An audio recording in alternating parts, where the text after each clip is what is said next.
இந்த பெரிய அப்பார்ட்மெண்ட்ல ஒரு பொண்ணு நோட்ல ஒரு ஃப்ளவர் வரைஞ்சிட்டு இருக்கா. இவளுக்கு இப்படி டிராயிங் வரதுல ரொம்பவே இன்ட்ரெஸ்ட் உண்டும். இவளோட பேரு வே. இதை பார்த்துட்டு இருந்த அவளோட அப்பா, என்ன சொல்லும், என்ன பண்ணிட்டு இருக்கேன்னு கேட்குறாரு. அதுவும் அப்பா, வேற ஒன்றும் இல்லை, எனக்கு டிராயிங்லாம் பிடிக்கணும், உங்களுக்கு தெரியும் தானே, அதுதான் வரைஞ்சிட்டு இருக்கேன். நான் வரைஞ்சிட்டு இருக்க டிராயிங் பார்த்துட்டு எப்படி இருக்குன்னு சொல்லுங்க. அப்பா, கொஞ்சம் வேலை இருக்குமா, நீ போயிட்டு டிராயிங் வரைஞ்சிட்டு நான் பின்னாடி வந்து பார்க்குறேன். வேயோட அப்பா எப்படின்னா, இவர் ஒரு சயின்டிஸ்ட். அப்படி என்னப்பா இதில் பண்ணிட்டு இருக்க, எனக்கு ஒன்றுமே புரியல. அது ஒன்றும் இல்லைம்மா, நம்மளோட ஸ்கின்னை சேஞ்ச் பண்ணுறதுக்காக தான் ஒரு சொல்யூஷனை கண்டுபிடிக்க ட்ரை பண்ணுறாரு. இந்த சயின்டிஸ்ட்டுக்கும் இந்த வேய்க்கும் ஒரு பிரச்சனை இருக்கும். அந்த பிரச்சனையை சரி பண்ணுறதுக்கு ஒரு லிக்விடை கண்டுபிடிச்சிருப்பாரு. அந்த லிக்விடை வச்சு என்ன பண்றாருன்னா, எலிக்கு மேல அந்த இன்ஜெக்ஷனை பாஸ் பண்ணி அந்த தோலை அப்படியே உரிச்சு கொண்டுட்டு வராரு. அப்படியே முகத்துல அப்ளை பண்ணி பாக்குறாரு. அந்த ஸ்கின் அப்படியே அவர் முகத்தை கவர் பண்ணிட்டு, அவர் எழுதி வச்சிருந்த டைரியில ஏதோ ஒன்று மிஸ் பண்ணிட்டாரு. இப்போ அந்த ஸ்கின் அவர் ஃபுல்லாவே கவர் பண்ணிட்டு, கண்ணு மூக்கு வாய் எதுவுமே தெரியாத அளவுக்கு ஆக்கிட்டு கத்திய வச்சு வாயை கிழிச்சும் பாக்குறாரு. அப்படியே இறந்துட்டாரு அவரு. வேயோட அப்பா அவளை விட்டு போனதுனால இப்போ இவ மட்டும் இந்த ரூம்ல தனியாவே இருக்கா. அவங்க அப்பா பண்ற விஷயத்த எல்லாமே நோட் பண்ணிருப்பா. வேய்க்கு வந்து என்ன இருக்கும், நம்மளோட ஸ்கின் எப்படியா சரி பண்ணணும்னு சொல்லி. ஆனா இவளுக்கு இங்க ஒரு பிரச்சனை இருந்துட்டே இருக்கு. அது என்னன்னா, இவளை சுத்தி உள்ள ரூம்ல உள்ளவங்க எல்லாருமே இவளை பத்தி மான்ஸ்டராகவும் வேயோட முகம் ரொம்பவே கொடூரமா இருக்குன்னு சொல்லிட்டே இருப்பாங்க. இதை கேட்டிருக்கும் போதே இவ ரொம்பவே ஃபீல் பண்றா. இப்போ இவளுக்கு ஒரு ஸ்காலர்ஷிப் வந்திருக்கும். நம்ம இங்கிருந்து கஷ்டப்பட்ட பதிலா வெளியே போயிட்டு அது படிக்கலான்னு போயிருவா. வேய்க்கு ஒரு ஆண்டி இருப்பாங்க. அவங்க தான் வந்து இவங்களை பிக்கப் பண்ண வருவாங்க. வேய்க்கும் அவங்க அப்பா மாதிரி இவளுக்கும் தழும்பு கழுத்துக்கிட்டே இருக்கும். அது யாருக்கும் தெரியக்கூடாதுன்னு துணியை வச்சு மறைச்சு வச்சிருப்பா. இந்த ஆண்டி வேற யாரும் இல்ல, இவளோட அப்பாவோட ரிலேஷன். அவகிட்ட அந்த லக்கேஜ் எல்லாம் வாங்கி காருக்குள்ள வச்சுட்டு, நான் சின்ன வயசா இருக்கும்போது உன்னை பார்த்தது, இப்போ நீ ரொம்பவே வளர்ந்துட்டேன்னு சொல்லிட்டு இருக்காங்க. இப்படி வேயை பார்த்துட்டு இருக்கும்போது அவங்க அப்பாவுக்கும் முகத்துல பிரச்சனை வந்திருக்கும். அதே பிரச்சனை இவளுக்கு இருக்கான்னு பார்க்கும்போது அவங்களுக்கு தெரிய வந்துருது. இதை பார்த்துட்டு அவங்களோட முகம் ஒரு மாதிரி போயிருது. இருந்தாலும் பரவாயில்லன்னு முகத்தை சொல்லிக்காம அவளை காருக்குள்ள வச்சு கூட்டு போறா. இவளுக்கு இந்த பிரச்சனை இருக்கனால வெளியே எங்கும் போயிருக்க மாட்டா. வட்டி வெளியே வரதுனால அவ எல்லாமே பார்த்துட்டே வாரா. இப்போ அந்த ஆண்டி, எனக்கு ஒரு பொண்ணு இருக்கதாகவும் அவங்க வீட்டுக்கு கூட்டு வந்துட்டாங்க. உனக்கு ஃப்ரெண்ட்ஸ் இல்லைன்னு சொல்லி ஃபீல் பண்ணாத, என்னோட பொண்ணு இருக்கா, அவ கூட பழகிக்கோன்னு நல்ல சந்தோஷமா அந்த பொண்ணு கூட பேச்சு கொடுத்துட்டே கூட்டு வந்திருப்பா வீட்டுக்கு. வே அந்த ஆண்டிக்கு ஹெல்ப் பண்ணிட்டு இருக்கும்போது இந்த பாட்டி அவங்கள பாக்குறது வித்தியாசமாவே இருக்கு. இந்த ஆண்டி அந்த பாட்டிக்கு ஹாய் சொல்லிட்டு, இவதான் என்னோட சொந்தக்கார பொண்ணு, பாட்டிக்கு ஹாய் சொல்லுமா, ஹாய் சொல்லிட்டு ரெண்டு பேருமே வீட்டுக்கு வராங்க. பவித்திக்கு விளையாடிட்டு இருக்கா, இவதான் ஏஞ்சலா. வேயை பிக்கப் பண்ணிட்டு கூட்டு வந்தாங்களா அந்த ஆண்டியோட பொண்ணு. வே கிட்ட அந்த ஆண்டி சைனீஸ்ல பேசிட்டு இருந்திருப்பாங்க.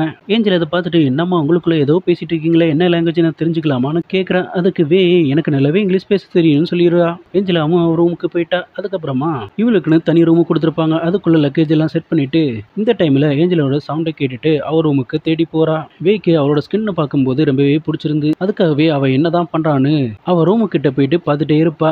அவ வச்சிருந்த நாய்க்குட்டி இவளை பார்த்தோன்னா குலைக்க ஆரம்பிச்சுட்டு, அந்த டாகோட சவுண்டை கேட்டு அது வேயா தான் இருக்குன்னு அவளுக்கு டவுட் வருது. அடுத்த நாள் காலையில அவளுக்கு ஸ்காலர்ஷிப் கிடைச்சிருந்த காலேஜுக்கு வாரா.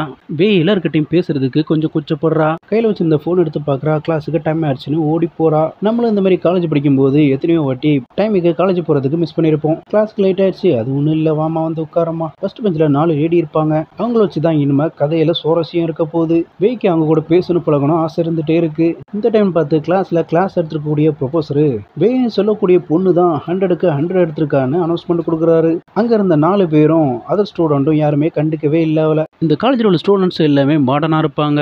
வேயை பொறுத்த வரைக்கும் இவங்களோட தான் ஃப்ரெண்ட்ஸ் ஆகணும்னு ட்ரை பண்ணுவா. இப்போதைக்கு ஃப்ரெண்ட்ஷிப் கிடைக்கல. ஆனா லேப்ல அவ அப்பா கண்டுபிடிச்ச ரிசர்ச் புக்கை வச்சு இங்க இருக்கக்கூடிய லேப் ஃபெசிலிட்டி வச்சு கண்டுபிடிச்சிடலாம்னு நினைச்சிட்டு இருப்பா. என்னோட லேபை நீ யூஸ் பண்ணக்கூடாதுன்னு சொல்லிடுறாரு. இது சொன்னனே லைட்டா ஃபீல் ஆகுறா. என்னோட அசிஸ்டண்டா இந்த லேபை நீ யூஸ் பண்ணிக்கலாம்னு சொன்னானா அவ ரொம்பவே சந்தோஷப்படுறா. இந்த டைம் பார்த்து அந்த 3 லேடிஸ்மே அப்படி வேயோட ரூம்ல என்னதான் வச்சிருப்பான்னு நம்மலாம் போய் பார்க்கலான்னு அவளோட ரூம் டோரை ஓப்பன் பண்ணி பாக்குறாங்க. இப்போ அவளோட ரூமுக்கு வந்து என்ன இருக்குன்னு ஒவ்வொன்னா ஓப்பன் பண்ணி பாக்குறாங்க. அப்பதான் ஒண்ணு தெரிய வருது. அதுக்குள்ள கத்திரிக்கோள், அவங்க அப்பாவோட போட்டோ, அவங்க ஸ்கின் எப்படி இருக்குங்கிறது எல்லா விஷயத்தையும் இவங்க தெரிஞ்சுக்கிட்டு வெளியே வந்துடுறாங்க. அதுக்கப்புறமா அவங்களுக்குள்ள ஒன்று டிசைட் பண்ணிக்கிறாங்க, இந்த ரூமுக்கு இனிமேல் வரவே கூடாதுன்னு. இப்போ ஏஞ்சலோட வீட்டுக்கு இந்த 2 பொண்ணு வந்ததுக்கு காரணமே அவங்களோட ஸ்கின்னை டெவலப் பண்ணிக்கலாம் தான் வந்திருப்பாங்க. சடனா சவுண்டை கேட்டு திரும்பி பாக்குறாங்க. வே அவ வச்சிருந்த ஃபுட்டை உறிஞ்சி சாப்பிட்டு இருந்திருப்பா. அதோட சவுண்டு தான் இவங்களுக்கு இப்படி கேட்டிருக்கும். இந்த சத்தத்தை கேட்டுட்டு எல்லாருமே இவளை பார்த்துட்டு அருவருப்பா ஃபீல் பண்ணிட்டு வெளியே போயிருவாங்க. இந்த ப்ரொபோசருக்கு ஒரு மெயில் வந்திருக்கும். இது வரைக்கும் ரிசர்ச் ரிலேட்டடா எந்த ஒரு ஐடியாவும் நீ சப்மிட் பண்ணல, 2 வாரம் டைம் அதுக்குள்ள பண்ணலனா அதுக்கப்புறமா டெர்மினேட் பண்ண வேண்டி இருக்குன்னு சொல்லிடுறாங்க. அந்த கோவத்தை எங்க காட்டுன்னு தெரியாம கிளாஸ் ரூம்ல வந்து கத்திட்டு இருக்காரு. கிளாஸோட ஃப்ரீ டைமில் அந்த 3 பேரும் வெளியே இருந்து பேசிட்டு இருப்பாங்க. இவ பண்ணுறதை அப்படியே அப்சர்வ் பண்ணி வேயும் அதே மாதிரி ட்ரை பண்ணுவா. வேய்க்கு இவங்களோட பேசி பழகணும் ஆசை. அதனால தனியாக தான் ஃபஸ்ட்டு பார்த்து பேசிட்டு இருப்பா. இப்போ இந்த வாட்டி 3 பேரும் சேர்ந்து இருக்கிறனால அவங்க கூட பேசி பழகலான்னு அவங்க பக்கத்துல வாரா. இன்னைக்கு வேயோட அப்பாவான சயின்டிஸ்டோட நினைவு தினம். எங்க அப்பாவுக்கு இந்த ஃபுட்லாம் ரொம்பவே பிடிக்கும். நீங்களும் என் கூட வாங்க, நான் உங்களுக்கு பார்ட்டி தாரேன். அவ சொன்னதுக்கு எல்லாருமே ஓகே சொல்லி ஹோட்டலுக்கு கூட்டு போறா. அந்த 3 பேருமே ஹோட்டலுக்கு வந்ததுனால இவ ரொம்பவே ஹாப்பியா ஃபீல் பண்றா. அந்த 3 பேரோட சொந்தங்கள் பந்தங்கள் அவங்க அப்பா அம்மா அவங்களுக்கெல்லாம் கால் பண்ணி அவங்களுக்கு என்னென்ன டிஷ்ஷஸ் பிடிக்கும்னு சொல்லி கேட்டு தான் ஹோட்டலுக்கு இவ இன்வைட் பண்ணியிருப்பா. இவ பாட்டுக்கு வேற ஏதாவது ஃபுட் ஆர்டர் பண்ணி அவங்க சாப்பிடாம போயிட்டா. அதனால என்னவோ அவங்க பிடிச்ச ஃபேவரட்டான ஃபுட்டை மட்டும் ஆர்டர் பண்ணியிருப்பா. இவங்களோட ஃபேவரட் ஃபுட்டாக இருந்தாலும் எல்லாருமே சாப்பிட மாட்டா. அந்த சுருண்ட முடியை தவிர வேயோட மனசு கஷ்டப்படக்கூடாதுன்னு ஒரு பீஸ் மட்டும் எடுத்து சாப்பிட்ருப்பா. அவள் சாப்பிட்டதை பார்த்து இவ சந்தோஷப்பட்டாலும் அந்த சந்தோஷம் ரொம்ப நேரம் நீடிக்கலை. இப்போ எல்லாரும் சாப்பிடலாம்னு சொல்லிட்டு அந்த சிக்கன் பீஸை கையை எடுத்து சாப்பிடும்போது எல்லாருக்கும் அருவருப்பாக ஃபீல் பண்ணுறாங்க. இதை பார்த்துட்டு இருந்த 2 பொண்ணுங்க ஃபஸ்ட்டு ஒரு மாதிரி ஃபீல் பண்ணுறாங்க. அதுக்கப்புறமா எந்திரிச்சு கிளம்புறாங்க. இப்படி சாப்பிட வந்தவங்க சாப்பிடாமலே போகிறாங்களே, ஒருவேளை நம்ம கூட சாப்பிட பிடிக்கலையோ என்னவோன்னு ஃபீல் பண்ணுறா. சரி, அவங்களா போனாலே இவளா இருக்கான்னு பார்த்தா இவளும் அவங்க போனதுனால நான் போகிறேன்னு கிளம்பிட்டா. அப்படியே அந்த ஃபுட்டை பார்சல் பண்ணி ஸ்டார்டிங்கில் காலேஜுக்குள்ளே வரும்போது எந்த கிளாஸுக்கு போகணும்னு தெரியாது. அப்போ வழி சொல்லியிருப்பான். ஜான்னு சொல்லக்கூடிய பெக்கர்மேன் தான். இந்த ஜானு கூட ஃப்ரெண்டு போல பேசி பழகிட்டு இருப்பா. இப்போ இவளோட பிரச்சனை என்ன அப்படிங்கிற வரைக்கும் எல்லாமே அவன்கிட்ட தெளிவாக சொல்லிட்டே இருப்பா. ஹோட்டலில் ஃபுட்டை ஆர்டர் பண்ணியிருப்பா. அந்த ஃபுட்டை ஃப்ரெண்ட்ஸு சாப்பிடாதனால அதை பார்சல் பண்ணிட்டு அது வேஸ்ட்டாக போகிறதுக்கு பதிலாக இவர்கிட்ட கொடுத்தா கூட இவர் சாப்பிடுவாருன்னு கொடுத்துட்டு போகிறா. இது வரைக்கும் இந்த பெக்கர்மேன்கிட்ட யாருமே இந்த மாதிரி பேசினதில்ல. வாட்டி இவ தான் அப்படி பேசிட்டு போறா. என்ன பண்றது, அவளுக்கும் ஃப்ரெண்ட்ஸ் இல்லை. இப்போ இந்த ப்ரொஃபஸர் வேவை அவரோட லேபுக்கு கூட்டு போறாரு. எதனால எப்படி ஆயிருக்குன்னா, இவர் கஷ்டப்பட்டு ரிசர்ச் பண்ண ப்ராஜெக்ட் ஃபெயிலியர் ஆயிருக்கும். ஸோ நம்ம பண்ண ப்ராஜெக்ட் தான் ஒர்க் ஆகல, இவ பண்ண ப்ராஜெக்ட்டை நம்ம யூஸ் பண்ணிக்கலான்னு இவளை அப்படி இப்படின்னு சொல்லி டைவர்ட் பண்ணி இவளை கூட்டு போறான். நீ பண்ற ரிசர்ச்ல கண்டிப்பா சக்சஸ் ஆவ, அதை பத்தி நீ எதுவும் கவலைப்படாத, நான் உன் கூடவே இருக்கேன்னு சொல்லி சொல்றான். ரிசர்ச் ரிலேட்டடா எதுவா இருந்தாலும் என்கிட்ட கேளுன்னு சொல்லி கிளம்பிடுவான். சரிங்க ப்ரொஃபஸர், நான் கிளம்புறேன்னு சொல்லி அவ வீட்டுக்கு வந்துருவா. எனக்கு ஒரு நல்ல சான்ஸ் கிடைக்குன்னு அவங்க அப்பா போட்டோ கிட்ட பேசிட்டு இருக்கா. திடீர்னு ஏஞ்சலான ரூம்ல இருந்து சவுண்ட் கேட்டுட்டே இருக்கு. அப்படி அந்த டோருக்குள்ள என்னதான் பண்றான்னு டோர் வழியா பாக்குறா. ஏஞ்சலினா அவளோட பாய் ஃப்ரெண்டோட சந்தோஷமா இருந்துட்டு இருக்கதை பாத்துருவா. இவ அப்படி பாத்துட்டு இருக்குது. பப்பி சவுண்டு போட்ட உடனே நீ தானே அங்க வந்தேன்னு ஏஞ்சலாம் இவட்ட கேட்டுட்டு இருப்பா.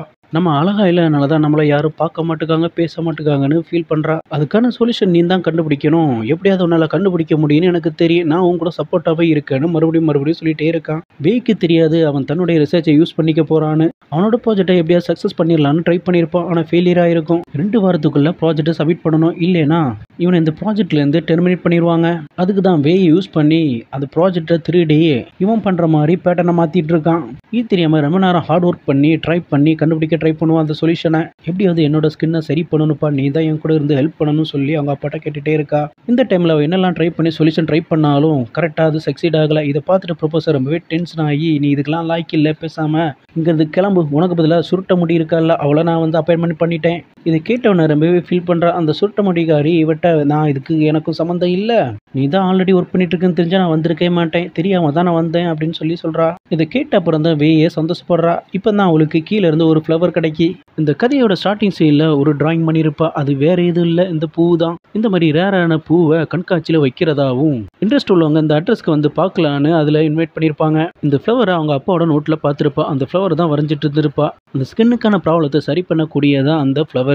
இதை மட்டும் கரெக்டாக யூஸ் பண்ணியிருந்தாருன்னா அவரோட ரிசர்ச்சில் சக்சீட் ஆகிருப்பாரு. அந்த சொல்யூஷனை மகா கண்டுபிடிச்சிட்டா. இப்போ டைரக்டாகவே அந்த இடத்துக்கு போயிட்டு அந்த ஃப்ளவரை பார்த்து அதில் இருந்த சாம்பிளை எடுத்து வச்சுக்கிறா. நேராக ப்ரொஃபஸரோட லேபுக்கு போயிட்டு அந்த சாம்பிளை யூஸ் பண்ணி டெஸ்ட் பண்ண ஆரம்பிச்சிட்டா. இப்போ போகிறதுக்கு முன்னாடியே அந்த ப்ரொஃபஸரு ஹைட்டாக வெள்ளை முடி வச்சுட்டு இருப்பாள்ல, அவ கூட சந்தோஷமாக இருந்துட்டு இருப்பான். இது வரைக்கும் எலியோட தோலை வச்சு செக் பண்ணிட்டு இருந்திருப்பா. இப்போ அவன் முட்டுக்கு மேலே இருக்கக்கூடிய ஸ்கின்னை கிழிச்சி இவ கொண்டு வந்த ஃப்ளவரோட சாம்பிளை யூஸ் பண்ணி லிக்விடை மிக்ஸ் பண்ணி அதை இன்ஜெக்ட் பண்ணுறா. அப்படி இன்ஜெக்ட் பண்ண எலியோட தோலை அவளோட முட்டுக்கு மேலே உள்ள ஸ்கின்னை கிழிச்சிருப்பா. அதில் இப்போ அதை வச்சு அப்ளை பண்ணுறா. அந்த ஸ்கின்னு அதோட செட் ஆகிறதுக்காக அந்த லிக்விடை டைரெக்டாகவே இன்ஜெக்ட் பண்ணிடுறா. இப்போ இன்ஜெக்ட் பண்ண இடத்த மறுபடியும் பார்க்கும்போது ஆட்டோமேட்டிக்காகவே அது சரியாயிட்டே வருது. இதை ப்ரொபோசர் ஜன்னலில் இருந்து பார்த்துட்டே இருப்பான். நான் போயிட்டு பேச்சு கொடுத்துட்டு இருக்கேன் அவகிட்ட, நீ பின்வாசலோடி பேருன்னு சொல்லியிருக்கான். ப்ரொபோசர் இப்படி சொல்கிற பார்த்து செம்மையாக கடுப்பாகி, அப்படி ப்ரொபோசர் சொல்கிறதெல்லாம் கேட்க முடியாது, நான் பாட்டுக்கு போக தான் செய்வேன், என்ன செய்வானு பார்ப்போன்னு சொல்லி, நாங்கள் வந்ததில் யாருக்காவது பிரச்சனை இருந்துன்னா சொல்லுங்கள், நான் என் பாட்டுக்கு ஒதுங்கிறேன், இல்லைன்னா என் கூட நீ ட்ராவல் பண்ணலாம், இங்கே எதுவும் நடக்கலை, நான் எதுவும் பார்க்கல அப்படின்னா என் கூட வான்னு சொல்லி அவளை கூப்பிட்டு போகிறா. இதில் ஒன்று மட்டும் ப்ரொபோசருக்கு ரொம்பவே அட்வான்டேஜ். அவள் கண்டுபிடிச்ச அந்த ஃப்ளவரை வச்சு செஞ்ச லிக்யூடு அதை மட்டும் ரிசர்ச்சுக்கு பேப்பராக போட்டோம்னா ஈஸியாக பேர் வாங்கிட்டு போயிடலாம். ஆனால் ஒரு பிரச்சனை இருக்குது, இந்த புக்கில் எல்லாமே சைனீஸில் தான் எழுதியிருக்கும். அதை ஃபோட்டோ எடுத்து அவனோட ஃப்ரெண்டுக்கு அனுப்பி இதை டிரான்ஸ்லேட் பண்ணி அனுப்பி இவன் பேர் எடுத்துருவான். இனிதான் கதையில த்ரில்லருக்கு மேல த்ரில்லரா இருக்க போகுது.